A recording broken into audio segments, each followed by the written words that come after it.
You're not going to believe what I'm about to tell you, but every single word is true. And I should know, because I was there. I used to be a homicide detective in Portland. 15 years on the job.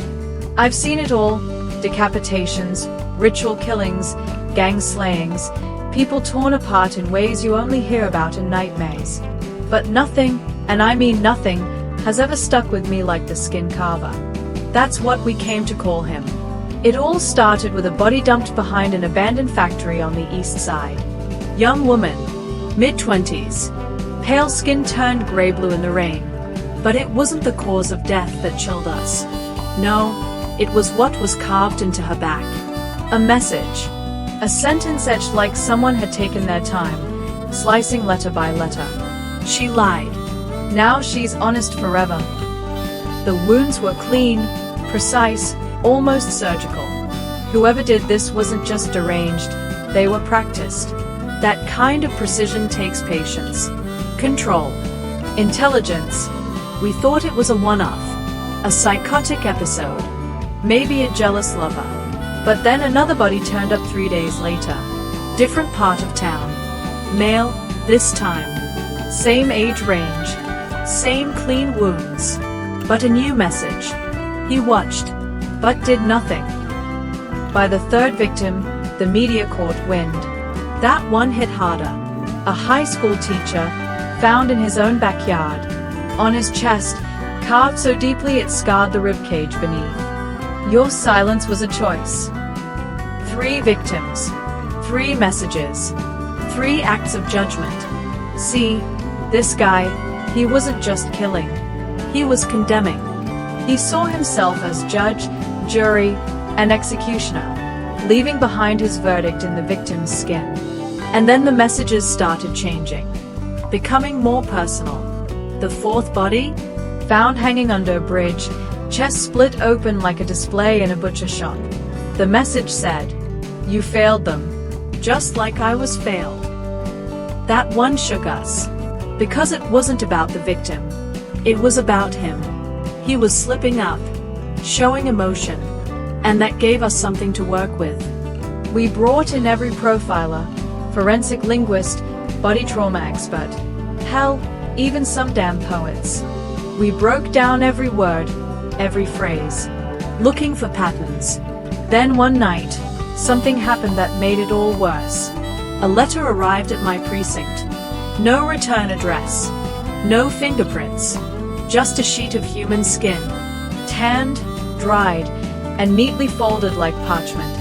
Carved into it were 5 chilling words. Detective Rourke, you're not ready. I was Rourke. That's me. I can't explain what that did to me. My name. On skin. My heart was in my throat. My hands shook. Not from fear, but fury. He was watching us. Watching me. That night, I couldn't sleep. My mind kept racing.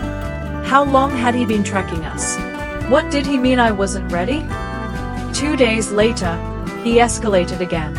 A double homicide. A couple found in their home. Killed in their bed.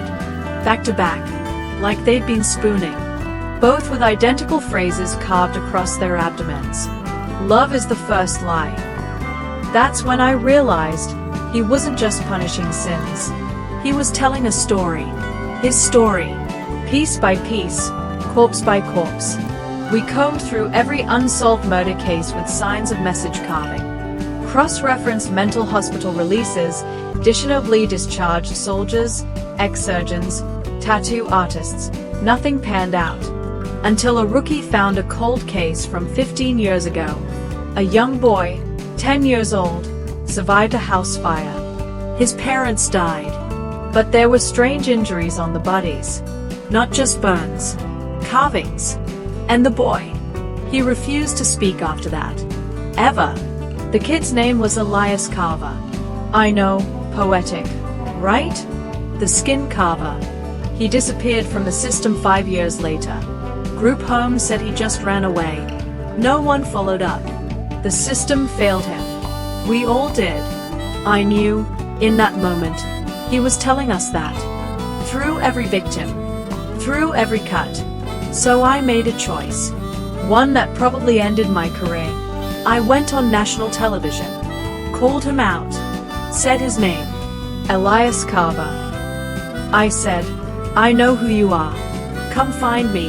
I'm ready now. I didn't know if he'd take the bait. But he did. 1 week later, I woke up in my own house. With a note. Folded under my pillow. It wasn't skin this time. Just regular paper. It read, "You're listening now. Come alone." And an address. I didn't tell anyone. Grabbed my gun. Drove to the location. It was an old meatpacking plant. Been closed for decades. Inside was hell. Blood-smeared walls. Hooks with dried bits of flesh. A table with knives so clean they glinted under the broken skylight. And then I saw him.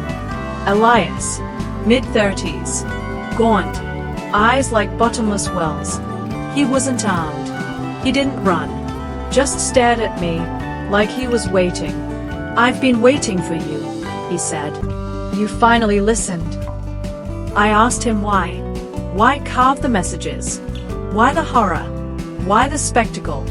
He answered so calmly it scared me more than any scream could have. Because words fade. Paper burns. But skin remembers. You all forgot me, but they won't forget this. Not now. He raised his arms. Showed me his own body, covered in carvings. Every phrase he wrote on his victims, carved into his own flesh too.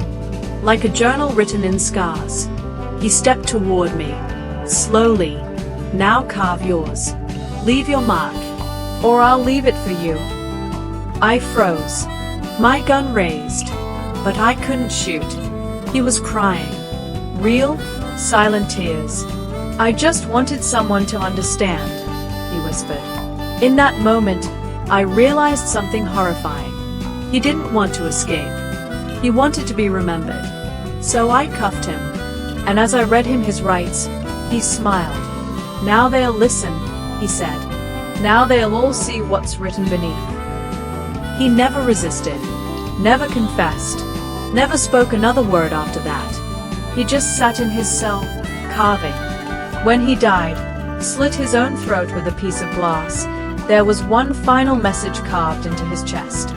I said everything I needed to.